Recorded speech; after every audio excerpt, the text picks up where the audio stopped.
أستغفر الله أستغفر الله أستغفر الله سبحانك لا علم لنا إلا ما علمتنا إنك أنت العليم الحكيم رب اشرح لي صدري ويسر لي أمري واحلل عقدة من لساني يفقهوا قولي.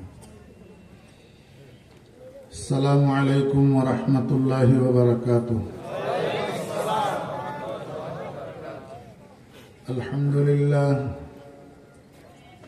الحمد لله نحمده ونستعينه ونستغفره ونؤمن به ونتوكل عليه ونعوذ بالله من شرور أنفسنا ومن سيئات أعمالنا من يهد الله فلا مضل له ومن يضلله فلا هادي له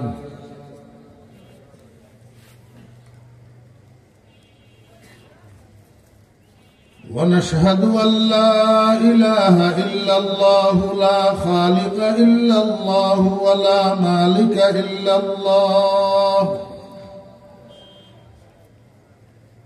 لا محيي إلا الله ولا مميت إلا الله ولا رازق إلا الله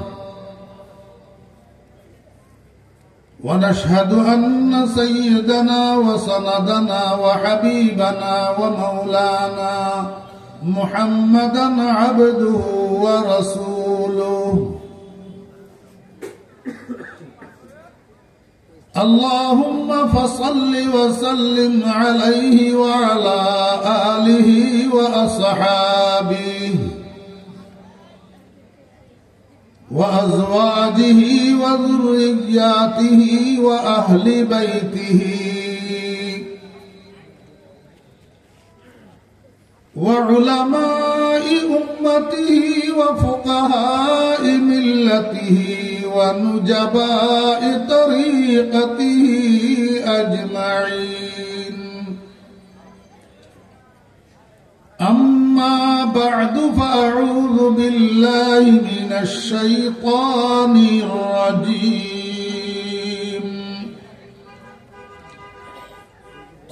بسم الله الرحمن الرحيم.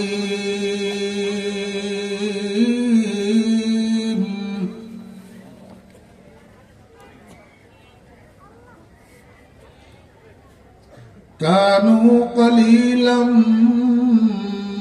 من الليل ما يهجعون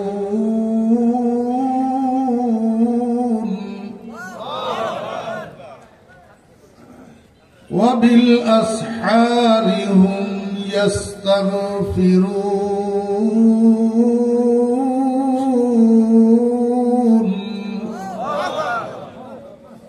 صدق الله مولانا العظيم.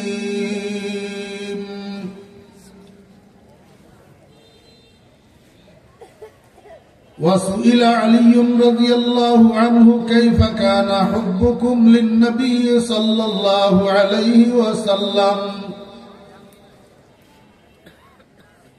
فقال علي رضي الله عنه كنا أشد الناس حبا لرسول الله صلى الله عليه وسلم من أنفسنا وأموالنا وآبائنا وأمهاتنا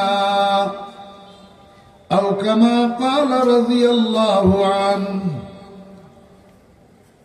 وقال صاحب الرسالة عليه أفضل الصلوات وأكمل التحية لا يؤمن أحدكم حتى أكون أحب إليه من والده وولده والناس أجمعين. وصدق رسوله النبي الأمي الكريم ونحن على ذلك لمن الشاهدين والشاكرين. ربنا تقبل منا إنك أنت السميع العليم. محترم المقام حضرت صدر جلسہ গেরামি কদর হযরত উলামায়ে কেরাম, সমাবেত সর্বস্তরের দিনদার মুসলমান ভাইয়েরা, সুপ্রিয় যুবক তরুণ ভাইয়েরা, ছাত্র ভাইয়েরা, পর্দার আড়ালের সম্মানিতা পর্দানশী মা ও বোনেরা,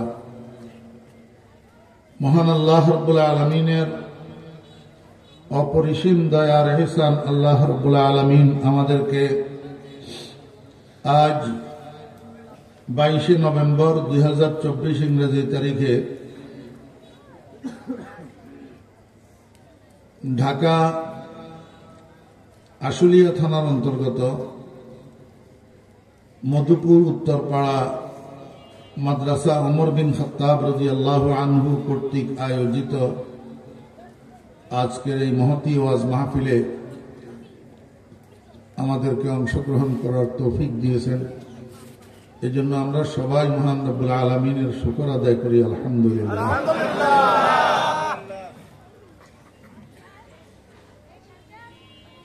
রাত 11টা। ওয়াজ মাহফিলের জন্য দেখতে একটু বেশি হয়েছে মনে হয়, কিন্তু আমাদের সমাজের জন্য এবং সমাজবাসীদের জন্য আসলে বেশি রাত না। বর্তমান সময়ের বর্তমান সমাজের যুবক তরুণেরা রাত্রের 3টা পর্যন্ত ফ্রি ফায়ার আর পাবজি খেলে, যেটা আপনারা অনেক অভিভাবকেরা জানেনও না, বুঝেন না। আপনারা তো ওল্ড মডেল।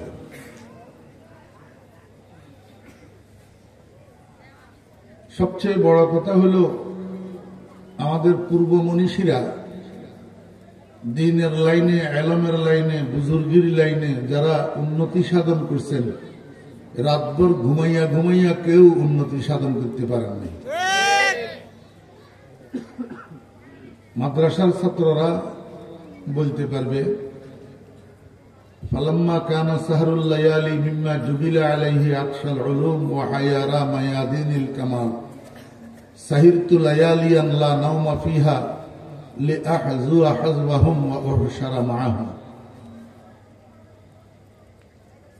আমি এটা আপনাদেরকে অনুবাদ করার জন্য পড়ি নাই, তালেবে ইলমদের জন্য পড়ছি। এটা আমাদের মাদ্রাসা লাইনের একটা আরবি সাহিত্যের ভূমিকার ইবারত, আমাদের একজন মনীষীর কথা। ওনার নাম হযরত মাওলানা এজাজ আলী সাহেব নব্বরাল্লাহু মারকাদাহু।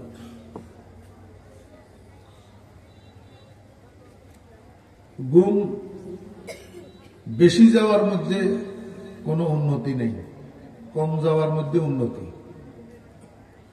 তবে গুম কম যাইয়া করতে হবে কি, সেটা আগে ঠিক করতে হবে। গুম কম যাইয়া ইউটিউবের মধ্যে ঢুকি, ইন্ডিয়ান ছায়া ছবির মধ্যে যদি রাত্রি কাটাই দিই, তাহলে উন্নতি সাধন হবে না অধঃপতন?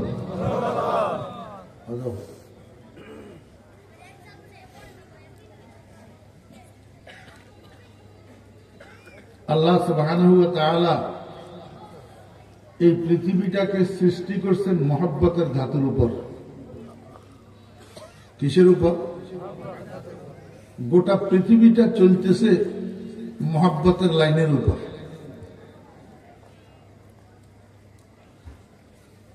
আল্লাহ পাক শুধু মানুষের মধ্যে মহব্বত দান করছেন এমনটা নয়, মানুষ ছাড়া আরো যত জীবজন্তু, হায়ওয়ানে গায়রে না গায়রে জবিল উল, বাকশক্তিহীন, জ্ঞান শক্তিহীন যে সমস্ত জীবজন্তু আসে, পশু পাখি আছে, এদের মধ্যেও মহব্বতের ধাতু আল্লাহ পাক দান করছেন। আর এই কারণে গরুর বাছুরগুলা গরুর পিছনে পিছনে দৌড়ায়, কুকুরের বাচ্চাগুলা কুকুরের পিছনে পিছনে দৌড়ায়, মুরগির বাচ্চাগুলা মুরগির পিছনে পিছনে দৌড়ায়, শোল মাছের ফোনাগুলা শোল মাছের পিছনে পিছনে পুকুরের কিনারে কিনারে চড়ে। ঠিক না বেঠিক বলে? হজ্জাহারা মোহাব্বত আফরিদ আজ মোহাব্বত জুমলা আলম সদফেদিদ। একজন মানুষ মাথার ঘাম পায়ে ফেলি, রাস্তায় ইট ভাঙ্গি, কুলিগিরি দিনমজুরি করি, এত কষ্ট করি, রোজগার করি, 10 জনের খাওয়ায় কিসের কারণে? মহব্বতের কারণে। জি, আল্লাহু আকবার। আপনাদের এলাকায় কবুতর আছে নি? কবুতর কবুতর পালে মানুষে? কবুতরে বাচ্চা দেয় না? কোথায়? ওই বাসার মধ্যে। বাসার মধ্যে কবুতর বাচ্চা ফুটানোর পর যতক্ষণ পর্যন্ত এই বাচ্চাগুলা নিজে নিজে আহার অন্বেষণে সক্ষম না হয়, ততক্ষণ পর্যন্ত মা কবুতর পায়রি বাসার বাহিরে যাইয়া আহার সংগ্রহ করি, মুখের মধ্যে আহার লইয়া বাসায় ঢুকে বাচ্চার মুখের মধ্যে নিজের ঠোঁটটা এইভাবে ঢুকাইয়া বাচ্চারে আহার করায়। ঠিক না? ঠিক। কিসের কারণে? আজ মোহাব্বত আফরিদ, আজ মোহাব্বত জুমলা আলম সদফেদি। কবুতরের মধ্যে যে মোহাব্বত আছে, এটার একটা উদাহরণ আমি আপনাদেরকে দিই। একজন জমিদার ছিল। এই জমিদারে এক জোড়া কবুতর পালিত। আমার বাসা আপনারা বুঝেন? কথা বোঝা যায়? নোয়াখালীর মানুষ তো, আপনারা তো অরিজিনাল ঢাকাইয়া।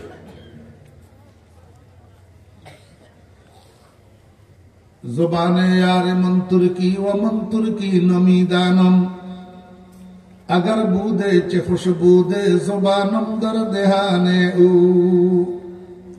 কবি বলেন, আমার বন্ধুর ভাষা তুর্কি ভাষা, আমি তো তুর্কি ভাষা জানি না, যার কারণে মনের ভাবটা বন্ধুর কাছে পরিপূর্ণভাবে ব্যক্ত করতে পারি না।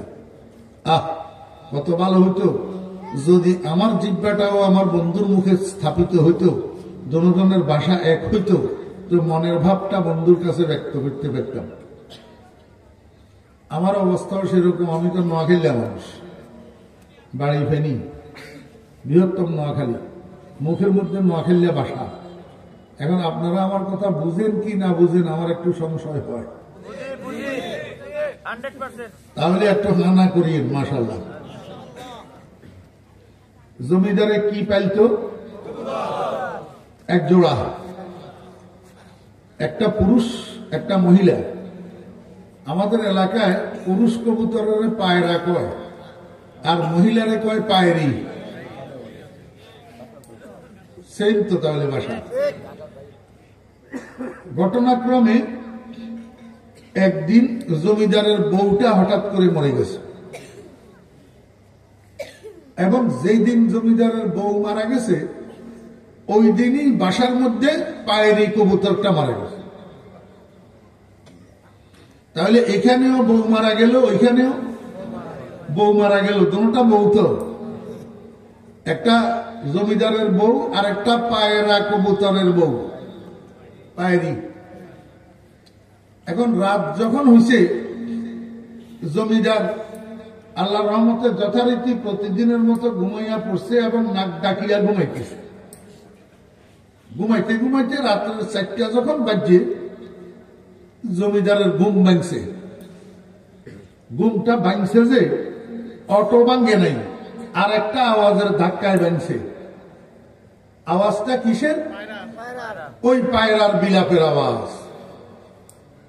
যদিও জমিদার কিন্তু বউ মরা সত্ত্বেও নাক ডাকিয়া ঘুমাইতেছে, পায়রা কবুতরটা কিন্তু তার সঙ্গিনীকে হারাইয়া সারা রাত না ঘুমাইয়া বাসায় বসে বসে বিলাপ করতেছে। শেষ রাত্রের দিকে কবুতরের বাসা থেকে কুর কুর কুর আওয়াজ যে আসতেছে, আওয়াজটা তো আসলে পায়রার বিলাপের আওয়াজ। এই আওয়াজে জমিদারের ঘুম ভাঙছে। জমিদার লাফাইয়া উঠছে, শোয়ার থেকে উঠে বসে গেছে। বসে বসে এবার নিজে নিজে বুলিয়া উড়াইতেছে, হায় রে হায় রে হায়, আমি তো হেরে গেলাম, আমি তো পরাজিত হয়ে গেলাম। আমারও তো স্ত্রী মারা গেছে, অথচ আমি নাক ডাকিয়া ঘুমাইতেছি, আর এই কবুতর পায়রা স্ত্রীকে হারাইয়া সারা রাত না ঘুমাইয়া স্ত্রীর শোকে বিলাপ করতেছে, এতে প্রমাণ হয় যে আমি আমার স্ত্রীকে যেই পরিমাণ ভালোবাসি তার চেয়ে বেশি ভালোবাসে এই পায়রা কবুতরটা পায়রিকে।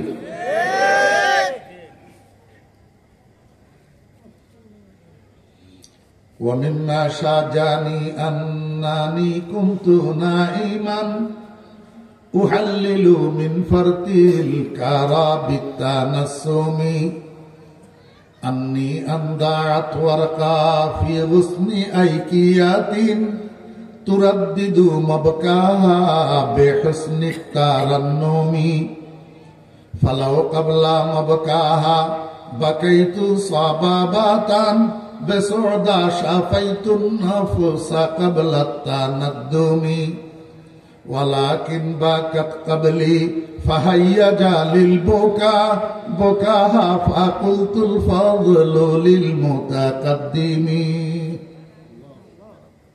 এতক্ষণ পর্যন্ত আমি বাংলাতে যে কথাগুলো আপনাদেরকে বলছি সেই কথাগুলা এই 4টা আরবি শায়েরের মধ্যে আছে। এই কথাগুলা আমি আপনাদেরকে আরবিতেও শুনাইলাম। কোন মাদ্রাসার ছাত্র জানা থাকলে বলো তো দেখি এই 4টা শেয়ার কোন কিতাবে আছে?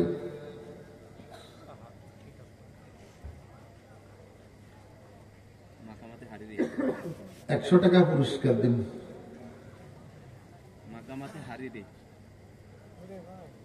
জাযাকাল্লাহ। বলছি মাদ্রাসার ছাত্রদেরকে উত্তর দিতেছে আমার হুজুরে। হুজুরে যখন উত্তর দিছে ঘোষণা অনুসারে তো $100 পুরস্কার হুজুরের পাওয়ার কথা, কিন্তু পাবে না। পাবে না এই জন্য যে কিতাবের কথা হুজুর বলছে ওই কিতাবে এই 4টা শেয়ারের 2টা শেয়ার আছে, বাকি 2টা শেয়ার নাই। প্রথম 2টা শেয়ার মাকামাতের মধ্যে নাই। তাহলে হুজুর একটু কষ্ট করেই বলুক প্রথম 2 শেয়ার কোন কিতাবে আছে? $100 মঞ্জুর।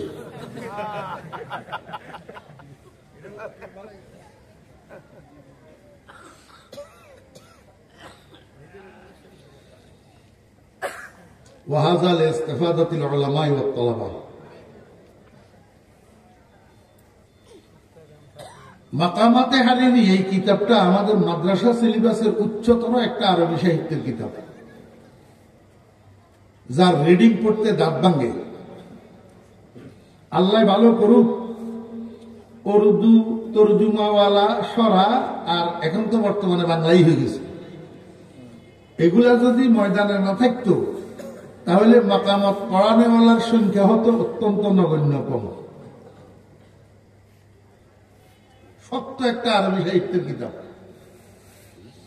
এই কিতাবের মধ্যে আল্লামা হারিরি রহমতুল্লাহ আলাই 2টা শেয়ার আনছেন ইস্তেশহাদান। ফালাউ ক্বাবলা মাবকাহা বাকাইতু সাবাবাতান। এখন মাবকাহা এটা একটা সর্বনাম জমির, স্ত্রীলিঙ্গ জমির মুআন্নাস। তো জমির মুআন্নাস হয় ওই সময় যে সময় মর্জা মুআন্নাস হয়। এখানে তো উপরের মর্জা উল্লেখই নাই, জমিরটা মুআন্নাস হইল কি কারণে? এই কথাটা বুঝানোর জন্য হযরত মাওলানা ইদ্রিস কান্দলবী রহমতুল্লাহ আলাই মাকামাতে হারিরির একটা হাসিয়া লিখছে, এটার নামে হাসিয়া ইদ্রিসিয়া, আরবি হাসিয়া। এই হাসিয়া ইদ্রিসিয়ার মধ্যে মাওলানা ইদ্রিস কান্দলবী রহমতুল্লাহ আলাই আদি ইবনে রেকা তার মাহবুবার শানে যে 4টা শেয়ার রচনা করেছিল তার মধ্যে 2টা শেয়ার তো আল্লামা হারিরি আনছে, বাকি 2টা শেয়ার রয়ে গেছে। ওই 2টা শেয়ার মাওলানা ইদ্রিস কান্দলবী রহমতুল্লাহ আলাই হাসিয়া ইদ্রিসিয়ার মধ্যে। তালেবে ইলম ভাইরা বুঝে থাকলে বলুন তো কেন আনলো? ওই জমিরের মর্যাদা বোঝানোর জন্য। প্রথম 2 শেয়ারের দ্বিতীয় শেয়ারের মধ্যে ওয়ারাকা উ একটা শব্দ আছে, এই শব্দটা মুআন্নাস। ওয়ারাকা উ শব্দের অর্থ হল ফায়েরি কবুতর, কবুতরনি।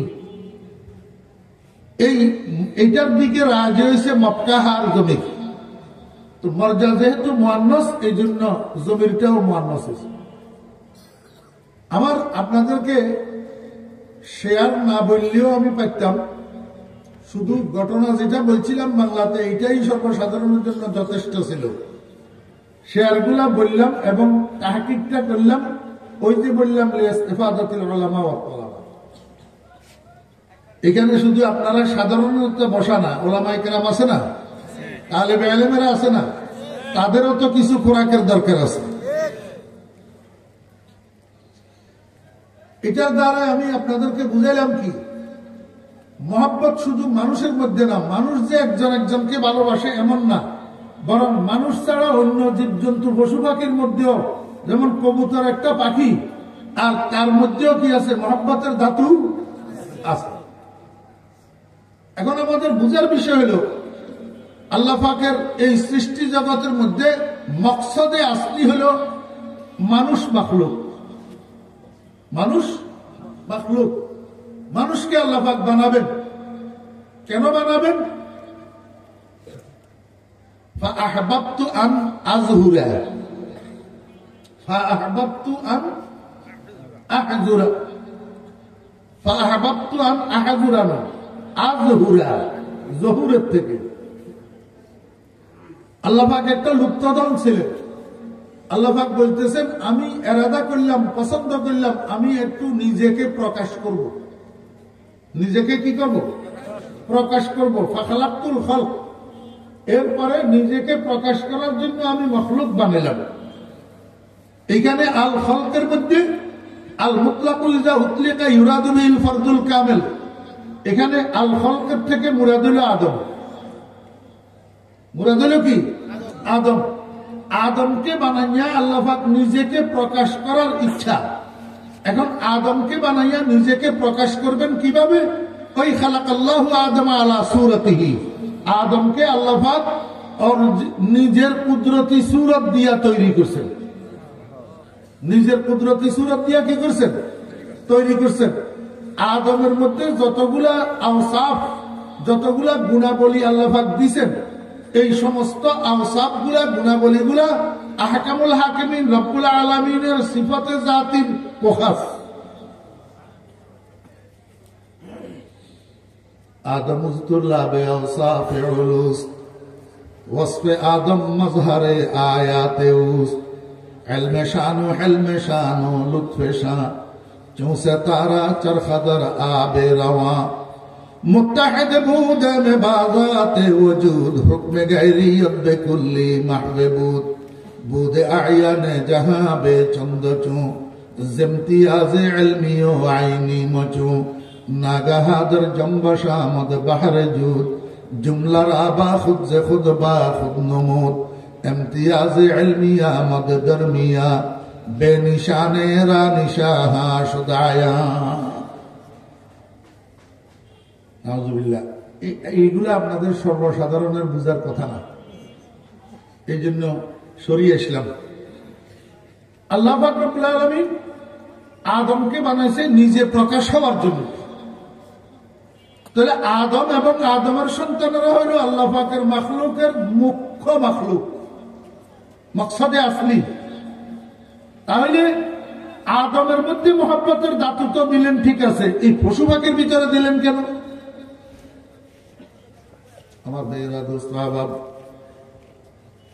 পশু পাখিগুলোর মধ্যে আল্লাহ পাক রব্বুল আলামিন মহব্বতের ধাতু দিয়েছেন বনি আদমকে এই কথা বোঝানোর জন্য, আদম সন্তানদেরকে, মানুষদেরকে এই কথা বোঝানোর জন্য, হে দুনিয়ার মানুষেরা, তোমরা যে একে অপরকে মহব্বত করো, পশু পাখিরা যে একে অপরকে মহব্বত করে, এই সমূহ মহব্বত হল নকলি মহব্বত, 2 নম্বর মহব্বত, অস্থায়ী মহব্বত, একটাও হাকিকি মহব্বত না। আর হাকিকি মহব্বত হইল তোমরা মানুষেরা আমি আল্লাহকে যে মহব্বত করিবা, এটা হইল হাকিকি মহব্বত, এটা হইল বাস্তব মহব্বত, এটা হইল চিরস্থায়ী মহব্বত। আল্লাহ, তোমরা যে একে অপরকে বন্ধু বানিয়ে রাখছো, স্বামী স্ত্রীকে বন্ধু বানিয়ে রাখছো, স্ত্রী স্বামীকে বন্ধু বানিয়ে রাখছো, মা বাপ সন্তানদেরকে বন্ধু বানিয়ে রাখছো, সন্তান মা বাপকে বন্ধু বানিয়ে রাখছো, দুনিয়ার মানুষ জায়গা জমিন গাড়ি বাড়ি অর্থ সম্পদের বন্ধু বানিয়ে রাখছো। এই কোন একটা জিনিসও চিরস্থায়ী বন্ধু নয়, অরিজিনাল বন্ধু নয়, সব ক্ষণস্থায়ী ধ্বংসশীল বন্ধু। আমি আহকামুল হাকিমিন রব্বুল আলামিন হইলাম তোমার আসল বন্ধু। কিন্তু দুঃখের বিষয় আজকে তোমরা এই নকলি বন্ধুদের প্রেমে মজিয়া আমি আসল বন্ধুটাকে বলি বসে রয়েছে। গাফেলে আছে यार खुदाए बेखबर चंदे बाशी बेखबर क्यों गाओ खर गाफेले আছে यार खुदाए बेखबर चंदे बाशी बेखबर क्यों गाओ खर। দুনিয়ার মানুষ যে আল্লাহর মহব্বত বলি বসে রয়েছে, এই মহব্বত শিক্ষা দেওয়ার জন্য আল্লাহ পাক রব্বুল আলামিন আল্লাহর বন্ধু মুহাম্মদুর রাসূলুল্লাহ সাল্লাল্লাহু আলাইহি ওয়াসাল্লামকে দুনিয়াতে পাঠাইছেন। কি শিক্ষা দেওয়ার জন্য? আল্লাহর মহব্বত শিক্ষা দেওয়ার জন্য। আমার ভাইয়েরা বুঝে থাকলে বলুন, রাসূল আকরাম সাল্লাল্লাহু আলাইহি ওয়াসাল্লাম দুনিয়াবাসীকে আল্লাহর মহব্বত শিক্ষা দিবেন না দেন নাই? জি, একেবারে সরাসরি সর্বপ্রথম যাদেরকে নবীজি আল্লাহর মহব্বত শিক্ষা দিয়েছেন উনারা কারা? সবাই বলেন। এখন দুঃখের বিষয় হলো বর্তমান সময়ে মুসলমানের সন্তানেরা কথা বলার জন্য দিলে, চাপাবাজি করার জন্য দিলে এক এক কথা ফাসমান ফাসমান ওজন বলে, কিন্তু ইসলামী অনুশাসনের জরুরি জরুরি বিষয়গুলো সম্পর্কে জানে না। সমাজে অনেক মুসলমানের সন্তান এখনো এরকম আছে, সাহাবী কাকে বলে জানে না। সাহাবী কাকে বলে জানে না। আমি আজকে আপনাদেরকে সুন্দর করে বলে দিই, মনে রাখবেন তো ইনশাআল্লাহ। রসুলের যুগের মানুষগুলা 4 ভাগে বিভক্ত ছিল। কয় ভাগে? 4 ভাগে।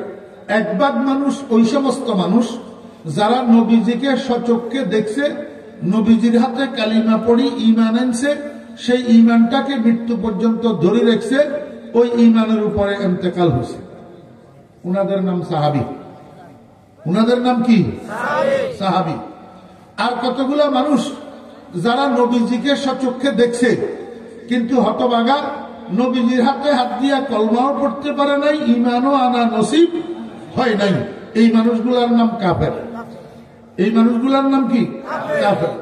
আর কতগুলা মানুষ নবীজিকে সচক্ষে দেখছে এবং নবীজির হাতে কালিমা পড়ি ঈমানও আনছে, কিন্তু এই ঈমানটাকে মৃত্যু পর্যন্ত ধরে রাখতে পারে নাই, বরং মরণের আগে আবার কাফের হয়ে গেছে, কুফরের হালতে মরণ হয়েছে। এই মানুষগুলার নাম মুরতাদ। এই মানুষগুলার নাম মুরতাদ। আর কতগুলা মানুষ নবীজিকে সচক্ষে দেখছে, নবীজির হাতে হাত দিয়া কালিমা পড়ছে, ঈমান আনছে, কিন্তু এই ঈমান আনাটা তাদের বাহ্যিক রূপ, দিলের ভিতরে ঈমান ছিল না। এই মানুষগুলার নাম মুনাফিক। প্রকার হলো মনে থাকবো নি? তাহলে প্রথম প্রকারের নাম কি? সাহাবী। কাকে বলে? ওই সমস্ত মানুষকে যারা নবীজিকে সচক্ষে দেখছে এবং নবীজির হাতে হাত দিয়া কালিমা পড়ছে এবং ঈমান আনছে, এই মানুষগুলোর নাম সাহাবী।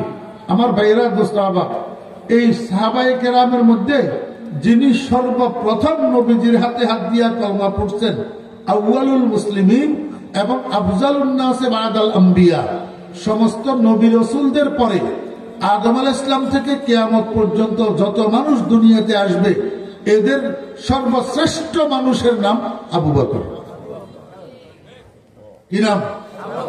আবু বকর, আউয়ালুল মুসলিমিন।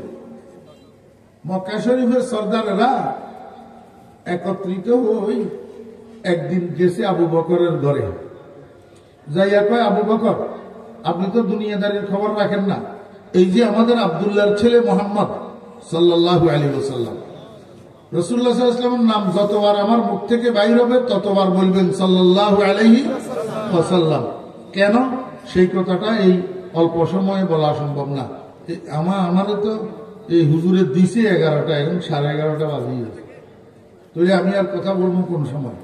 আমি বাংলাদেশের এক মজলুম বক্তা, আমারে নিয়ে সবাই এই 10:30, 11টা, 11:30 উঠে, যে সময় অনেক মানুষ চলে যায়।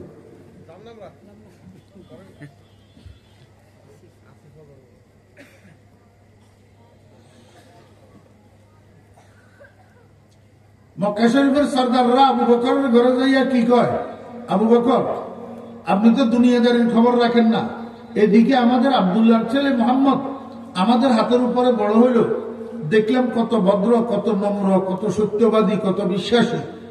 এখন যখন একটু বয়স হয়েছে, অর্থাৎ কত 40, কত? 40। এখন যখন একটু বয়স হয়েছে, এখন মোহাম্মদ আবুল তাবুল বকা শুরু করছে। কি কালিমে একটা কইতো কয়, কি বাপদাদার ধর্ম ছাড়তে কয়, কি আমাদের দেবদেবীদের পূজা করতে নিষেধ করে, এক আল্লাহর পূজা করতে কয়। আপনি কিছু বলবেন না? আপনি জাতির উদ্দেশ্যে একটা বিবৃতি দেন মোহাম্মদের বিরুদ্ধে। কে করে? মক্কা শরীফের সর্দারেরা। মনোযোগ নেই, মনোযোগ না থাকলে কথা বলি মজা নেই। মক্কা শরীফের সর্দারেরা এমন ভাবে শুনতে হবে যাতে জিজ্ঞাসা করার সাথে সাথে টং টং করে বাইজ দিয়ে পারেন, মনোযোগ সহকারে।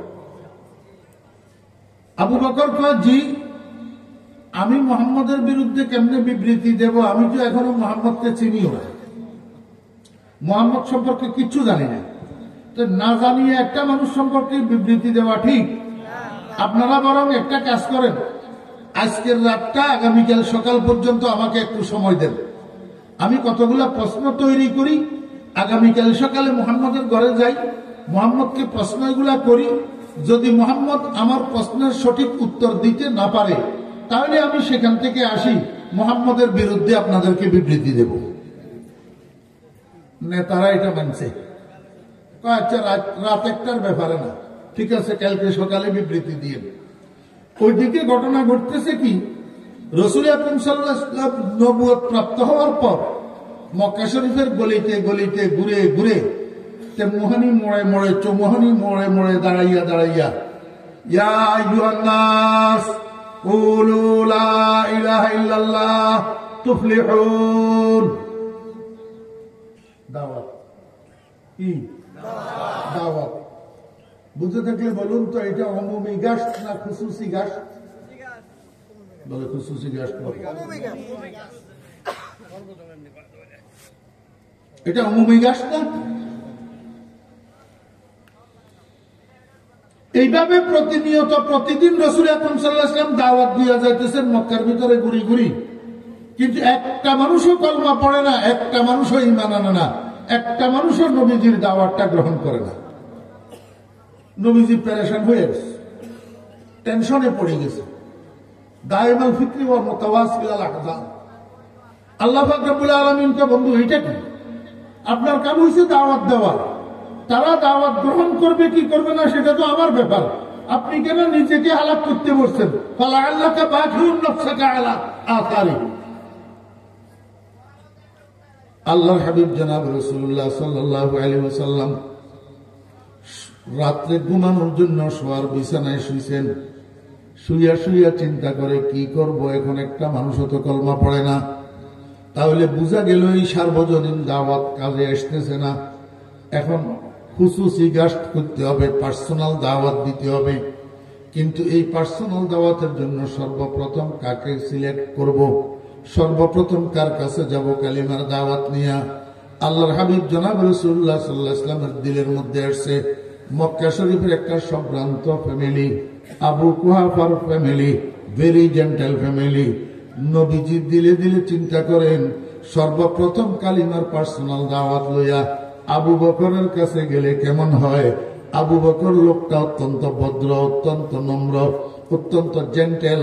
আল্লাহু আকবার। যদি আবু বকরটাকে কোন রকম মুসলমান বানাইতে পারি তাহলে কাজ হবে। নবীজি শুয়া শুয়া সিদ্ধান্ত করলেন যে আগামীকাল সকালে আবু বকরের ঘরে যাবেন, আবু বকরকে দাওয়াত দিবেন। ওদিকে আবু বকর শুয়া শুয়া 10টা প্রশ্ন বানাইছে। কয়টা? 10টা। কি জন্য? সকালে যাইয়া নবীজিকে প্রশ্নগুলা করবেন, এই জন্য। আমার ভাইয়েরা, দোস্ত আহবাব, যেই সিদ্ধান্ত সেই কাজ।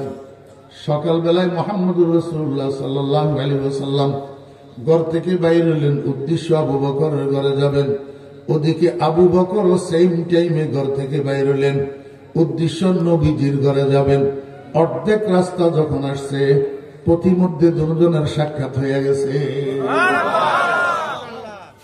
সাক্ষাৎ হয়ে গেছে। রাসূল আকরাম সাল্লাল্লাহু আলাইহি ওয়াসাল্লাম বলেন, ভাই আবু বকর কোথায় যাইতেছেন? আমি তো একটু আপনার সাথে সাক্ষাৎ করার জন্য আপনার ঘরে যাইতেছি। তো আপনি কোথায় যেতেছেন? নবীজি কয়, ভাই আবু বকর, আমি তো একটু আপনার সাথে সাক্ষাৎ করার জন্য আপনার ঘরে যাইতেছি।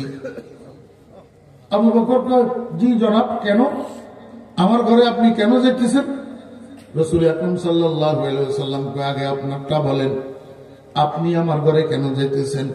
আবু বকর কয়, গতদিন সন্ধ্যায় আমার কাছে মক্কা শরীফের নেতারা আসছিল, আপনার বিরুদ্ধে একটা বিবৃতি চায় তারা, কিন্তু আমি অস্বীকৃতি জ্ঞাপন করেছি। আমি বলছি আমি উনার সম্পর্কে কিচ্ছু জানি না, বিবৃতি কেমনে দেব। এই জন্য তাদেরকে বলছি আপনারা আমাকে একটি রাত্র সময় দেন, আমি আগামীকাল সকালে মুহাম্মদের ঘরে যাইয়া উনাকে কিছু প্রশ্ন করব। এই প্রশ্নগুলোর উত্তর যদি মুহাম্মদ দিতে না পারে, সেখান থেকে আসি আমি আপনাদেরকে বিবৃতি দেব। এই জন্য আমি গত রাত্রে বসি 10টা প্রশ্ন বানাইছি। এই 10টা প্রশ্ন নিয়ে এখন আপনার ঘরে যাইতেছি, আপনাকে প্রশ্নগুলা করব এবং আপনার থেকে 10টা প্রশ্নের উত্তর শুনবো। মুহাম্মদুর রাসূলুল্লাহ সাল্লাল্লাহু আলাইহি ওয়াসাল্লাম বলেন, ভাই আবু বকর, 10টা প্রশ্ন করার জন্য, আমার থেকে উত্তর পাওয়ার জন্য আপনাকে এত কষ্ট করি আমার ঘর পর্যন্ত যাওয়ার দরকার নাই। আমরা যেই স্থানে যেইভাবে আছি, এই স্থানে এইভাবে আপনার প্রশ্নগুলো করুন, দেখি আমি উত্তর দিতে পারি কিনা। আবু বকর কয়, ইয়া রাসূলুল্লাহ। এতক্ষণ কয় জনাব আপনি, জনাব আপনি, ইয়া রাসূলুল্লাহ তো মুখ থেকে বাইর হয় না। এখন কয় ইয়া রাসূলুল্লাহ। যখন আবু বকরের মুখ থেকে ইয়া রাসূলুল্লাহ বাইর হইছে, আল্লাহর হাবিবের দিলখানা আনন্দিত হয়ে গেছে। বুঝা যায়, বুঝা যায়, বুঝা যায়, তীর মনে হয় কলিজায় লাগিয়া গেছে। আবু বকর কয়, ইয়া রাসূলুল্লাহ, সেই প্রশ্ন উত্তরের আর দরকার হবে না, আমি আমার সবগুলা প্রশ্নের উত্তর পেয়ে গেছি। মুহাম্মদুর রাসূলুল্লাহ সাল্লাল্লাহু আলাইহি ওয়াসাল্লাম কয়, আশ্চর্য কথা, আপনি তো এখন আমাকে প্রশ্নই করেন নাই, আমিও তো একটা প্রশ্নের উত্তর দিলাম না, আপনি সবগুলা প্রশ্নের উত্তর কেমনে পেলেন? আবু বকর কয়, ইয়া রাসূলুল্লাহ, আপনার এই চেহারা আমাকে সবগুলা প্রশ্নের উত্তর দিয়া দিছে। আইলে কায়ে তু জবাবে হর সওয়াল, আইলে কায়ে তু জবাবে হর সওয়াল, মুশকিল তু হাল সওয়াদ বে কিলোকাল।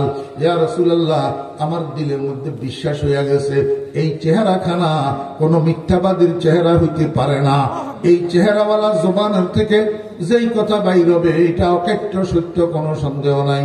ইয়া রাসূলুল্লাহ, আপনি সত্য, আপনার দাওয়াত সত্য, আপনার কালিমা সত্য, আপনার রব সত্য, আপনার ধর্ম সত্য।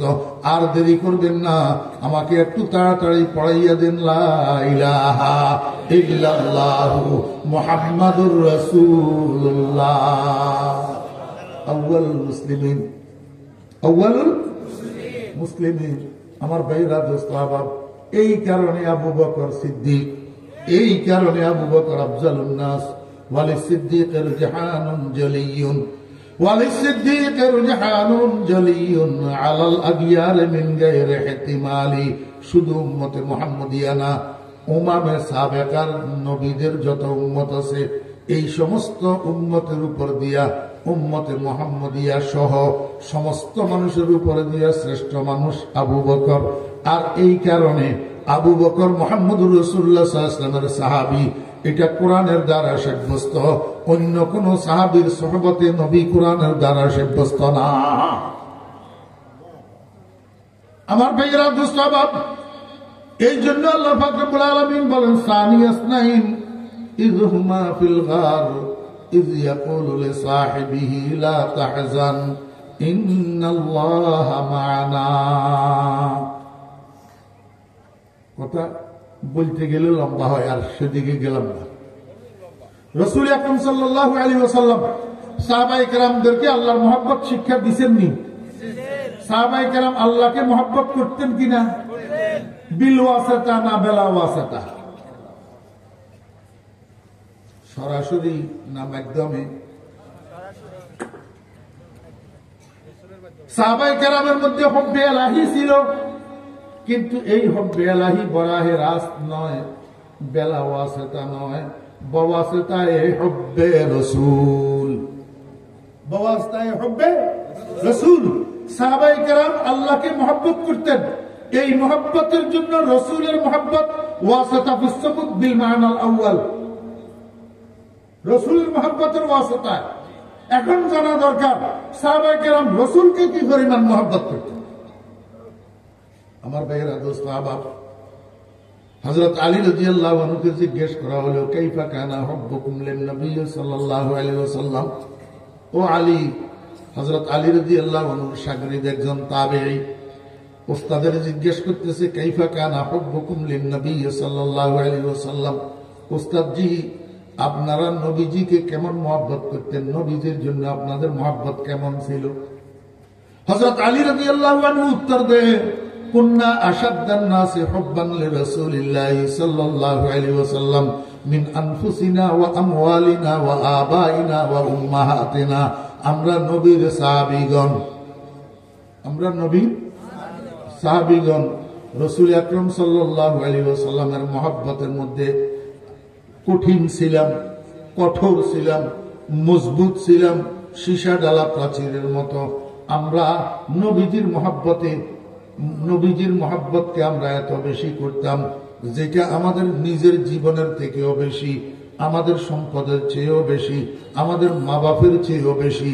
অর্থাৎ আমাদের দিলের ভিতরে মা বাপের যে মহব্বত আছে, সম্পদের যে মহব্বত আছে, এমনকি নিজের জানের, নিজের দিলের মধ্যে যে মহব্বত আছে, এই সব মহব্বতের থেকে বেশি মহব্বত করতাম মুহাম্মদুর রাসূলুল্লাহ সাল্লাল্লাহু আলাইহি ওয়াসাল্লামকে। আমি আপনাদেরকে একটু জিজ্ঞেস করি, এই যে আপনারা আব্বা আম্মাকে মহব্বত করেন, করেন কি করেন না? হ্যাঁ, আব্বা আম্মাকে মহব্বত করেন তো? এই আব্বা আম্মার মহব্বতটা আপনার নিজের জীবনের চেয়ে বেশি না কম? বুঝি উত্তর দেন। আব্বা আম্মার মহব্বত নিজের প্রাণের চেয়ে বেশি না কম? আচ্ছা, বাদ দিলাম আব্বা আম্মা, বউয়ের কথা কোন? যারা স্বামীরা আছেন, বউয়ের কলিজার টুকরার মতো মহব্বত করেন, কিন্তু এই মহব্বতটা আপনার নিজের জানের চেয়ে বেশি না কম? কম। আমার ভাইয়েরা, দোস্ত, বাদ দিলাম বউ, এবার আসল জায়গাতে আছেন সন্তান। সন্তান, যেই সন্তানকে আপনারা কলিজার টুকরা বলেন, যেই সন্তানের জন্য হারাম হালাল একত্রিত করে ফেলতেছেন, জায়েজ না জায়েজ একসাথ করে ফেলতেছেন, যেখান থেকে পান সেখানে শুধু পকেটে ঢুকান, এই সন্তানের জন্য কিভাবে রাখি যাবেন টাকা পয়সা সম্পদ, এই সন্তানের মহব্বতটা আপনার নিজের জীবনের চেয়ে বেশি না কম? একজনে কয় বেশি। এই যিনি বেশি কইছে উনারে আমি একটু শিক্ষা দিতে চাই।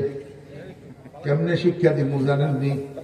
উনাকে এবং উনার ছেলেকে একসাথে দাঁড় করাবো, দাঁড় করাইয়া আমি মাথার উপরে একবারে কালা বোরকা একটা আপাদমস্তক দিয়া এইবার উনার সামনে যাইয়া দাঁড়াবো, যাইয়া বলবো, আমি আজরাইল, আমারে আল্লাহ পাঠাইছে, আপনারা বাপ বেটা দুইজনের একজনকে নেওয়ার জন্য কে আগে যাবেন চলেন। এই কথা যখন বলবো তখন আব্বাই বলবে, আমি বুড়া মানুষ, 2 দিন পরে এমনিই তো মরে যাব, এখন আগে কেন যাব, আমার ছেলে যাক। ছেলে কইব, আমি বাচ্চা মানুষ, মাত্র দুনিয়াতে আসছি, এত তাড়াতাড়ি কেন যাব, আমার আব্বা তো 2 দিন পরে এমনিই মরে যাবে, আব্বা আগে যাক। ঠিক না বেঠিক? হ্যাঁ, তাহলে বুঝা গেল দুনিয়াতে কেউ নিজের প্রাণের চেয়ে বেশি কাউকে ভালোবাসে না। এই কথাটা অনস্বীকার্য। মনে রাখবেন এই কথা, পৃথিবীতে যত মায়া আছে, যত প্রেম আছে, যত ভালোবাসা আছে, যত মহব্বত আছে, নিজের প্রাণের চেয়ে বেশি কারোর জন্য ভালোবাসা থাকে না। নিজের প্রাণের চেয়ে বেশি কেউ কাউকে ভালোবাসে না। যদি কেউ কয় আমি তোমাকে আমার প্রাণের চেয়ে বেশি ভালোবাসি, তাহলে সে মিথ্যুক, ধোঁকাবাজ। কথা বুঝছেন না বুঝেন না? আমার ভাইরা, দোস্ত, বাপ, এই পৃথিবীতে যদি কেউ কাউকে নিজের জানের চেয়ে বেশি ভালোবাসার দৃষ্টান্ত থাকি থাকে, সেটা হলো সাহাবায়ে কেরাম মুহাম্মদুর রাসূলুল্লাহ সাল্লাল্লাহু আলাইহি ওয়াসাল্লামকে নিজের জানের চেয়ে বেশি ভালোবাসতে। আল্লাহ, একটা দুটা উদাহরণ না করলে তো আপনারা বুঝবেন না। বৃহস্পতিবার সন্ধ্যা রাসূল আকরাম সাল্লাল্লাহু আলাইহি ওয়াসাল্লাম 3 জন সাহাবীকে ডাকছেন। একজনের নাম যায়েদ ইবনে হারিসা, একজনের নাম জাফর ইবনে আবি তালেব, একজনের নাম আব্দুল্লাহ ইবনে রাওয়াহা। এই 3 জন সাহাবীকে ডাকিয়া নবীজি কয়, আমার সাহাবীগণ, মৌতার ময়দানে মুসলমান সৈন্য দল আর কাফেরের সৈন্য দল মুখামুখি হয়ে আছে যুদ্ধের জন্য, কিন্তু মুসলিম সৈন্য দলের সেনাপতিরা এখনো সেখানে যাইয়া পৌঁছায় নাই। তোমরা তিনজন আগামী দিন শুক্রবার জুমার দিন ফজরের নামাজ পড়ি মৌতার ময়দানের দিকে রওনা হইয়া যাইবা। মৌতার ময়দানে যাইয়া তোমরা যুদ্ধ শুরু করবা। তোমাদের মধ্যে ইসলামী সৈন্য দলের সেনাপতি যুদ্ধের পরিচালক হবে 1 নম্বর যায়েদ ইবনে হারেসা। যদি যায়েদ ইবনে হারেসা শহীদ হইয়া যায়, সেনাপতি হবে জাফর ইবনে আবি তালেব। যদি জাফর ইবনে আবি তালেব শহীদ হইয়া যায়, সেনাপতি হবে আব্দুল্লাহ ইবনে রাওয়াহা। আব্দুল্লাহ ইবনে রাওয়াহা যদি শহীদ হইয়া যায়, মুসলমান সৈন্যরা পরামর্শ করিয়া আরেকজন চতুর্থ ব্যক্তিকে সেনাপতি নিযুক্ত করবে, আর এই চতুর্থ সেনাপতির হাতে মৌতার ময়দানে ইসলামের বিজয় হবে। এই কথা বলে রাসূল আকরাম সাল্লাল্লাহু আলাইহি ওয়াসাল্লাম চলে গেছেন। সাথীরা তিনজন সেখানে দাঁড়ানো, নির্বাক, কারো মুখে কোনো কথা নাই। সর্বপ্রথম কথা বলে উঠছেন আব্দুল্লাহ ইবনে রাওয়াহা রাদিয়াল্লাহু আনহু। বলেন, আমার সাথীগণ, কি বুঝলেন আপনারা? উনারা কয়, আপনি কি বুঝলেন? আব্দুল্লাহ ইবনে রাওয়াহা রাদিয়াল্লাহু আনহু কয়, রাইফেলের গুলি মিস হবে, মুহাম্মদুর রাসূলুল্লাহ সাল্লাল্লাহু আলাইহি ওয়াসাল্লামের জবান মিস হবে না। নবীজির জবান থেকে আমরা তিনজনের জন্য শাহাদাতের সুসংবাদ বাইর হইছে। আমরা তিনজন মওতার ময়দানে শহীদ হইয়া যাব, ফেরত আসতে পারবো না। যদি আমরা তিনজন শহীদ না হইতাম, তাহলে চতুর্থ জন সেনাপতি হবে কিভাবে? আর নবীজি তো বলছেন চতুর্থ জন সেনাপতির হাতে ইসলামের বিজয় হবে, মুসলমানদের বিজয় হবে। তাহলে আমরা তিনজনের শাহাদাত কনফার্ম। বন্ধুরা আমার, ও সাথী ভাইয়েরা, আপনারা দুজন নবীজি যেভাবে বলছে সেভাবে ফজরের নামাজ পড়ে রওনা হইয়া যাবেন। আমি কিন্তু যাব না। আমার জীবনের শেষ জুমা, আর তো নবীজির পিছনে জুমার নামাজ পড়তে পারবো না। আমার জীবনের শেষ জুমাটা আমি নবীজির পিছনে আদায় করা ছাড়া যাব না। আমি জুমায় আসার সময় সাথে ঘোড়া নিয়ে আসবো। জুমার নামাজ পড়ে আর বাসায় যাব না। জুমার নামাজ পড়ে ঘোড়ার পিঠে সওয়ার হব। এত দ্রুত গতিতে ঘোড়া চালাবো, আপনারা সকালে রওনা হইয়া যেখানে যাইয়া পৌঁছাবেন, আমি জুমার নামাজ পড়ি রওনা হইয়া রাস্তায় সেখানে আপনাদেরকে যাইয়া ধরবো। আমি কিন্তু জুমার নামাজ পড়ে যাব। যেই কথা সেই কাজ। উনারা দুজন যায়েদ ইবনে হারেসা, জাফর ইবনে আবি তালেব রাদিয়াল্লাহু আনহুমা ফজরের নামাজ পড়ে রওনা হয়ে গেছে। আব্দুল্লাহ ইবনে রাওয়াহা যায় নাই। জুমার নামাজের আজান হয়েছে।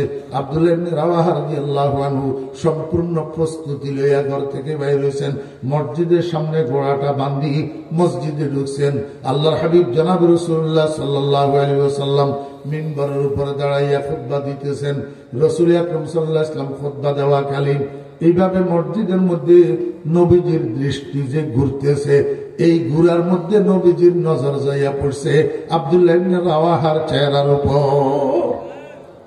আমার ভাইরা মুসলমান, আব্দুল্লাহ ইবনে রাওয়াহাকে মসজিদের মধ্যে দেখে নবীজি বিচলিত হইয়া গেছেন, পেরেশান হইয়া গেছেন। ব্যাপার কি? এরা কি আমার কথা অমান্য করলো? এরা গেল না নাকি? বাকি দুইজন কোথায়? মসজিদের মধ্যে নবীজি চক্ষু ঘুরাইয়া দেখে বাকি দুইজনকে দেখা গেল না। তাহলে নবীজি বুঝতে পারলেন বাকি দুইজন ফজরের নামাজ পড়ে চলে গেছেন। তাহলে আব্দুল্লাহ ইবনে রাওয়াহা কেন গেল না? নবীজি নামাজ শেষ হওয়ার সাথে সাথে আব্দুল্লাহ ইবনে রাওয়াহাকে ডাকছেন। আল্লাহু আকবার। নবীজি রাগান্বিত। আব্দুল্লাহ ইবনে রাওয়াহা অনুভব করতে পারছেন সাহাবায়ে কেরাম সারা দুনিয়াকে বেজার করতে পারে, কিন্তু নবীজিকে বেজার করা বরদাস্ত করতেন না। হযরত আব্দুল্লাহ ইবনে রাওয়াহা রাদিয়াল্লাহু আনহু যখন দেখছেন রাসূল করিম সাল্লাল্লাহু আলাইহি ওয়াসাল্লাম বেজার, হাদিসের রাবী বর্ণনা করতেছে রাগে রাসূল আকরাম সাল্লাল্লাহু আলাইহি ওয়াসাল্লামের চেহারা মুবারক লাল হয়ে গেছে। মনে হয় যেন কেউ নবীজির চেহারার উপরে আনারের রস ছিটাইয়া দিয়েছে, এরকম রাগান্বিত হয়ে গেছেন। আব্দুল্লাহ ইবনে রাওয়াহা বুঝতে পারছেন অনুশোচনার আগুন দাউ দাউ করে ভিতরে জ্বলে উঠছে। হাই, কি করলাম? বালুর জন্য করলাম। এখন তো নবীজি বেজার হইয়া গেছে। চোখের পানি জর্জর জর্জর করে পড়তেছে। হাত জোড় করিয়া কয়, ইয়া রাসূলুল্লাহ, বিশ্বাস করুন আমি মুনাফিক নই, আমি আপনার সত্যবাদী সাহাবী। আমি তো মওতার ময়দানে যাব, সাথীদের সাথে আমার এরকম কথা হয়েছে, এখন আমি জুমার নামাজ পড়ি আর বাসায় যাব না, সরাসরি মওতার দিকে রওনা হব। আল্লাহর হাবিব কয় আব্দুল্লাহ ইবনে রাওয়াহা, লাউ আনফাকতা মা ফিল আরদি জামিআ মা আদরাকতা ফাদলা গাদওয়া। ও আব্দুল্লাহ ইবনে রাওয়াহা, আমি বুঝছি, বিশ্বাস করলাম তুমি সত্যবাদী, তোমার কথা সঠিক, তোমার কথা সত্য, কিন্তু তারপরেও একটা কথা মনে রাখিও, তোমার বাকি দুইজন সাহাবী আমার কথা হুবহু মানিয়া ফজরের নামাজ পড়ে রওনা হইয়া যে সওয়াবের ভাগী হইয়া গেছে। তুমি আসমান জমিনের মধ্যবর্তী খালি জায়গা পূর্ণ হইয়া যায় মতো সম্পদের যদি মালিক হইয়া যাও, আর এই সমস্ত সম্পদ আল্লাহর রাস্তায় যদি সদকা করে দাও, তারপরেও তাদের দ্বারে কাছেও যেতে পারবে না। আব্দুল্লাহ ইবনে রাওয়াহা রাদিয়াল্লাহু আনহু আর দেরি করে নাই, সঙ্গে সঙ্গে রওনা হয়ে গেছে। মসজিদ থেকে বাইর হইয়া ঘোড়ার পিঠে উঠি বসছে, সামনের দিকে ঘোড়া চালাবে। এই সময়ের মধ্যে আব্দুল্লাহ ইবনে রাওয়াহার ঘোড়ার পিছনে দাঁড়ানো আব্দুল্লাহ ইবনে রাওয়াহার স্ত্রী এবং 7 বৎসরের একটা সন্তান। ও মুসলমান ভাইরা, আপনাদের কাছে তো সন্তান আছে, ছেলে মেয়ে আছে, নাতি নাতকুর আছে। 7 বৎসরের বাচ্চাগুলা মা বাপের কাছে কেমন আদরের হয়, কেমন প্রিয় হয়। 7 বৎসরের বাচ্চা এবং বিবি পিছনে দাঁড়ানো। এই 7 বৎসরের বাচ্চা ডাকিয়া কয়, আব্বু, আম্মুর কাছে শুনছি তুমি নাকি আর কোনোদিন ফিরে আসবে না মওতার ময়দান থেকে। আব্বু, আমাদেরকে এতিম করে দুনিয়া থেকে চলে যাইবা, তোমাকে আর দেখতে পাবো না। কিন্তু তুমি কত নিঠুর, এইভাবে কেমনে চলে যেতেছ? আমার দিকে তো একটু ফিরিয়াও তাকাইলা না, আমার মাথায় একটু হাতটা বুলাইয়া দিলা না, আমার গালে একটা চুমাও তো দিলা না, আমার থেকে একটু বিদায়ও তো দিলা না। সর্বোপরি আমাদের দিকে একটু না তাকাইয়া না দেখিয়া তুমি কেমনে চলে যেতেছ? আপনারা ইতিহাস দেখেন, আমি খোদার কসম করি বলতেছি, আব্দুল্লাহ ইবনে রাওয়াহা রাদিয়াল্লাহু আনহু পিছনের দিকে আর তাকায় নাই, সামনের দিকে তাকাইয়া কয়, বিবি বেচারা, তোমরা ঘরে চলে যাও, তোমাদের জন্য আমার মহব্বত আছে, এই কথা ঠিক, কিন্তু তোমাদের মতো 1000 বিবি বাচ্চা কোরবান দেওয়া যায়, মুহাম্মদুর রাসূলুল্লাহ সাল্লাল্লাহু আলাইহি ওয়াসাল্লামের হুকুম অমান্য করা যায় না। তোমরা ঘরে চলে যাও, তোমাদের দিকে এখন আর তাকাবো না। তোমাদের সাথে আমার দেখা হবে তো হাউজে কাউসারে দেখা হবে ইনশাআল্লাহ। আশিকে সাদেক কুনদ জারা ফেদা মারহাবা বর আশিকে সদ মারহাবা নাদারত আশিকে বেদিল কানাত ফজায়দ হিরস ওয়াসাত বসাত দুদম নবুয়ত বাইক মতলুব শারাম বহরদম দর তলব বরতর নেহদগাম। ও বেরা দুসাবাব, কি পরিমাণ মহব্বত হইলে একটা মানুষ অতি সত্যবাদী, মহাসত্যবাদী, যার জবান থেকে মৃত্যুর অগ্রিম সুসংবাদ বের হয়েছে, আমি আর আপনি যদি হইতাম মওতার যুদ্ধে আমরা যাইতামনি। আমার বেরা দোস্তাবাব, নিশ্চিত মৃত্যু জানার পরেও মুহাম্মদুর রাসূলুল্লাহ সাল্লাল্লাহু আলাইহি ওয়াসাল্লামের হুকুম মানার পরে এই মওতার যুদ্ধে গেছে না যায় নাই, শহীদ হইছে না হয় নাই, তাহলে কি বোঝা যায় না সাহাবায়ে কেরামের কাছে আল্লাহু আকবার সারা দুনিয়া থেকে, এমনকি নিজের জীবন থেকেও মুহাম্মদুর রাসূলুল্লাহ সাল্লাল্লাহু আলাইহি ওয়াসাল্লাম প্রিয় ছিল। জি, আল্লাহু আকবার। আমার ভাইরা দোস্ত আহবাব, এই কারণেই তো আল্লাহ পাক রব্বুল আলামিন সাহাবায়ে কেরামের দাম বাড়াইছে। সাহাবায়ে কেরামের দাম বাড়াইছে। কিরকম বাড়াইছে? ও ভাইরা দোস্ত আহবাব, আপনারা আব্দুল কাদের জিলানী রাহমাতুল্লাহ আলাইহির নাম শুনছেন কিনা? বায়জিদ বুস্তামি রহমতুল্লাহ আলাইহি, খাজা মঈনুদ্দিন চিশতি রহমতুল্লাহ আলাইহি, আল্লাহু আকবার, জুনায়েদ বাগদাদি রহমতুল্লাহ আলাইহি, শিবলি নোমানী রহমতুল্লাহ আলাইহি, এইরকম আল্লাহু আকবার সারা দুনিয়ায় বাসা ওলি, আব্দাল গাউস, কুতুব, সবগুলাকে একত্রিত করে যদি এক পাল্লায় দেওয়া হয়, আর এক পাল্লায় হযরতে আমির মুআবিয়া রাদিয়াল্লাহু আনহুর পায়ের তালুর দুলাগুলাকে যদি উঠাই দেওয়া হয়, খোদার কসম রব্বিল কাবা, সারা দুনিয়ার ওলি আব্দাল মিলিয়া হযরতে আমির মুআবিয়া রাদিয়াল্লাহু আনহুর পায়ের তালুর ধুলার সমান হবে না। 100,000 শিবলিও 100 জুনায়েদ, 100,000 শিবলিও 100 জুনায়েদ, খাকে পায় বুহুরায়রা কায় রসদ।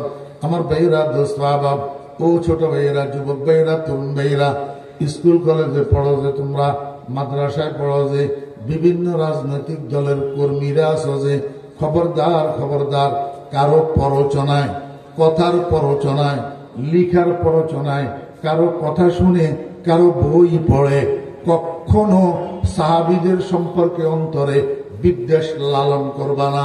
সাহাবীদের জন্য মুখে কোনো কটু শব্দ আনবা না, কোনো অযাচিত কথা, অনাকাঙ্ক্ষিত কথা, অশোভনীয় কথা সাহাবীদের ব্যাপারে কোথাও বলবা না, আলোচনা করবা না।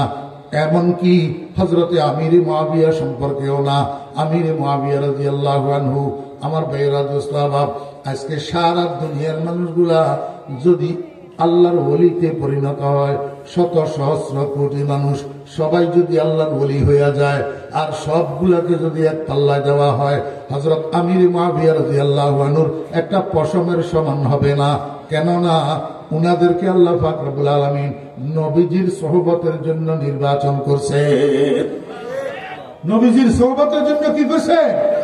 নির্বাচন করছেন। আমার ভাইরা, দোস্ত আহবাবেরা, এই জন্য সাহাবীদের সম্পর্কে সজাগ, সাহাবীদের সম্পর্কে সচেতন, সাহাবীদের মানকবত বয়ান করবা, ফজিলত বয়ান করবা, সম্মান বয়ান করবা, মান বয়ান করবা, কিন্তু সমালোচনা করবা না। আমার ছোট ভাইয়েরা, সাহাবীদের দাম আল্লাহ পাক রব্বুল আলামিন এত বেশি কেন বাড়াইলেন? সাহাবীদের মধ্যে দুইটা দামি জিনিস ছিল। কয়টা? আপনাদের এলাকায় এই কিছুদিন আগে কাঁচা মরিচের কেজি কত পর্যন্ত হয়েছিল? 500 পর্যন্ত হয়েছে কাঁচা মরিচের কেজি। কি কারণে হইল? মার্কেটের মধ্যে কাঁচা মরিচ শর্ট পড়ছে। মার্কেটের মধ্যে কাঁচা মরিচ শর্ট পড়ছে। কেন শর্ট পড়লো? আমাদের দেশে কিছু অসাধু ব্যবসায়ী আছে। অসাধু ব্যবসায়ী, এরা সিন্ডিকেট করিয়া মালকে গুদামে আটক রাখি মার্কেটে ভাও বাড়ায়, রাতারাতি কোটিপতি হওয়ার জন্য। রাতারাতি কি হওয়ার জন্য? বুঝে থাকলে বলুন তো, এই ব্যবসাটা জায়েজ না হারাম? হারাম। আমার ভাইয়েরা, দোস্ত আহবাব, যে কোনো কারণেই হোক, মার্কেটের মধ্যে মাল যেটা শর্ট পড়ে সেটার দাম বাড়ে, সেটার দাম বাড়ে। আর এই দাম বাড়া মাল যে ব্যবসায়ীর গুদামে স্টক থাকে, সে রাতারাতি ধনী হইয়া যায়, রাতারাতি কোটিপতি হইয়া যায়। ঠিক না বেঠিক? আল্লাহ পাক রব্বুল আলামিন কয়, দুনিয়ার মানুষেরা, তোমার 24 ঘন্টা সময়ের মধ্যে ফজরের আযানের পর থেকে রাতের 12টা-1টা পর্যন্ত এই সময়ের মধ্যে আমার ইবাদতের মার্কেট গরম থাকে। কেউ নফল নামাজ পড়ে, কেউ জিকির করে, কেউ কোরআন তেলাওয়াত করে, কেউ দরুদ শরীফ পড়ে, কেউ দান সদকা করে। কোনো না কোনো ভাবে আমার ইবাদতের মধ্যে কেউ না কেউ রত থাকে, লিপ্ত থাকে। কিন্তু রাত্রের যখন 12টা-1টা হয়ে যায়, সেখান থেকে ফজরের আযান পর্যন্ত এই রাত্রের শেষ ভাগের সময়টা সারা দুনিয়ার মানব দানব হাইওয়ান জানোয়ার কীট পতঙ্গ সবাই ঘুমাইয়া থাকে। গোটা দুনিয়াটা নীরব নিস্তব্ধ নিথর হইয়া থাকে। আমার ইবাদতের মার্কেটটাও ঠান্ডা হইয়া থাকে। যারা ইবাদত করবে এরা সবাই ঘুমাইয়া থাকে। এই সময়ের মধ্যে আমার কতগুলা বান্দা আছে, ঘুম থেকে জাগিয়া ঠান্ডা পানি দিয়ে ওযু করি, তাহাজ্জুদের নামাজ পড়ি। এবার তাহাজ্জুদের মুসাল্লার মধ্যে বসে বসে জীবনের ভুল ত্রুটি গুলাকে স্মরণ করিয়া করিয়া কান্দে আর আমার কাছে ক্ষমা চায়। আল্লাহু আকবার। এই মার্কেট ঠান্ডা অবস্থায় ইবাদতের সাথে যেই মানুষটা লাগে, ওই মার্কেট সুট মালের যেরকম দাম বাড়ি যায়, ওই মার্কেট সুট ইবাদত অবস্থায় এই ইবাদত গুজারের এরকম আমি আল্লাহ দাম বাড়াইয়া দিই। এই জন্য যেই মানুষগুলা তাহাজ্জুদ গুজার শেষ রাত্রে নামাজের মুসল্লায় দাঁড়াইতে পারে, যেই মানুষগুলা রোনা জারি গিরিয়া জারি করতে পারে শেষ রাত্রে আল্লাহর দরবারে, এদের কোনো চাহিদা আমি অপূরণ রাখি না। দুনিয়া আখিরাতে এদের দাম বাড়াইয়া দিই। আল্লাহ পাক রব্বুল আলামিন বলেন, ও দুনিয়ার মানুষেরা, আমার হাবিবের উম্মতেরা, আমার বন্ধুর সাহাবীদের মধ্যে এই মার্কেট সুট মালটা ছিল। মার্কেট সুট মালটা ছিল। কি মার্কেট চুরমার। কানু কলিলাম মিনাল লাইলি মা ইয়াহজাউন, কানু কলিলাম মিনাল লাইলি মা ইয়াহজাউন। আমার বন্ধুর সাহাবীরা আবু বকর, ওমর, ওসমান, আলী সহ ১.৫ লক্ষ সাহাবী, এদের মধ্যে একটা গুণ ছিল, এরা রাত্রে ঘুম যাইতো কম। রাত্রে ঘুম যাইতো কম। ও ভাই, রাত্রে ঘুম কম যাইয়া কি করতো? সিনেমা দেখতো, পাবজি খেলতো, ফ্রি ফায়ার খেলতো। নাউযুবিল্লাহি মিন যালিক। অন্য আয়াতে আল্লাহ পাক বলেন, ওয়াল্লাযীনা ইয়াবীতুনা লিরাব্বিহিম সুজদান ওয়া কিয়ামা। ইবাদুর রহমান, আমার বন্ধুর সাহাবীরা রাত্রিটা কাটায় কেমনে জানো নি তোমরা? আল্লাহু আকবার। কখনো দাঁড়ানো অবস্থায়, কখনো সিজদা অবস্থায়। আল্লাহু আকবার। ওয়াল্লাযীনা ইয়াবীতুনা লিরাব্বিহিম সুজদান ওয়া কিয়ামা। কিছুক্ষণ সিজদা, কিছুক্ষণ দাঁড়ানো, কিছুক্ষণ সিজদায়, কিছুক্ষণ দাঁড়ানো। এটার মানে নামাজ পড়তে পড়তে রাত্রি কাটাইতো, নামাজ পড়তে পড়তে রাত্রি কাটাইতো। ইতলাকুল জুজ ইরাদাতুল কুল। নামাজের সর্বোচ্চ অবস্থা হইল দাঁড়ানোর অবস্থা, আর সর্বনিম্ন অবস্থা হইল সিজদার অবস্থা। এই দুইটা কইয়া আল্লাহ পাক রব্বুল আলামিন তাহাজ্জুদের নামাজ উদ্দেশ্য করছেন, ওয়াল্লাযীনা ইয়াবীতুনা লিরাব্বিহিম সুজদান ওয়া কিয়ামা। আল্লাহ আমার বন্ধুর সাহাবীদের মধ্যে এই আমলটা ছিল, তারা কিছুক্ষণ ঘুমাইতো, আবার ঘুম থেকে উঠতো, 4 রাকাত তাহাজ্জুদের নামাজ পড়তো, আবার কিছুক্ষণ ঘুমাইতো, আবার ঘুম থেকে উঠতো, আবার 4 রাকাত তাহাজ্জুদের নামাজ পড়তো। সর্বশেষ রাত্রের শেষ ভাগ যখন হইতো, তখন তারা আবার 4 রাকাত তাহাজ্জুদের নামাজ পড়ি। এবার তাহাজ্জুদের মুসাল্লায় বসে বসি, ওয়াবিল আসহারি হুম ইস্তাগফিরুন। আমার বেরা দোস্ত আবাব, যত বেশি পারবেন শেষ রাত্রে ঘুম থেকে জাগি তাহাজ্জুদের নামাজ পড়বেন, এবং তাহাজ্জুদের নামাজের পরে বসে বসে আল্লাহর দরবারে কাঁদবেন। চোখের পানি এমন এক মূল্যবান জিনিস, এই চোখের পানি দিয়া আল্লাহর পক্ষ থেকে সব কিছু আদায় করা যায়। চোখদা খাত কে গফারি কুনত, চোখদা খাত কে গফারি কুনত, মাইলে বন্দা জারিয়ে, মাইলে বন্দা জানে বেজারি কুনত। আল্লাহর আল্লামা রুমি রহমতুল্লাহ আলাইহি কয়, মানুষ যেটারে আল্লাহর মাফ করে দেওয়ার ইচ্ছা হয়, মানুষ যেটারে আল্লাহ পাক মাফ করে দেওয়ার খেয়াল হয়, মানুষ এটারে আল্লাহ পাক রব্বুল আলামিন খালি কান্দায়, খালি কান্দায়। মানুষ এটার দিলে রে আল্লাহ পাক নরম করে দে, এমনি হাত তুললেই চোখের পানি বাইরে হয়। চোখদা খাত কে গফারি কুনত, চোখদা খাত কে গফারি কুনত, মাইলে বান্দা জানে বেজারি কুনত। এই জন্য আমার বেলা দোস্ত আবাব, শেষ রাত্রে উঠবেন, তাহাজ্জুদের নামাজ পড়বেন, আল্লাহর দরবারে গুনাহ মাফ চাইয়া কাঁদবেন। আল্লাহ পাক দুনিয়া আখিরাতে সম্মানী করে দিবেন, যেমনি ভাবে সম্মানী করে দিয়েছেন মুহাম্মদুর রাসূলুল্লাহ সাল্লাল্লাহু আলাইহি ওয়াসাল্লামের সাহাবীদেরকে। এই একটা আমার ভাইয়েরা দামি দামি জিনিস সাহাবায়ে কেরামের মধ্যে ছিল। আর একটা দামি জিনিস হলো এই পৃথিবীর সবচেয়ে মূল্যবান, সবচেয়ে দামি জিনিস যেটা, সেটা হলো মুহাব্বতে রাসূল, হুব্বে রাসূল, রাসূলের মুহাব্বত। আমার ভাইয়েরা দোস্তাবা, সাহাবায়ে কেরাম সহ গোটা উম্মতের মধ্যে হুব্বে রাসূল যার কাছে যত বেশি, আল্লাহ পাক দুনিয়া আখিরাতে তাতে সম্মানী করে দেয় তত বেশি। وآخر دعوانا أن الحمد لله رب العالمين وصلى الله تعالى على خير خلقه محمد وآله وصحبه أجمعين. درود شريف.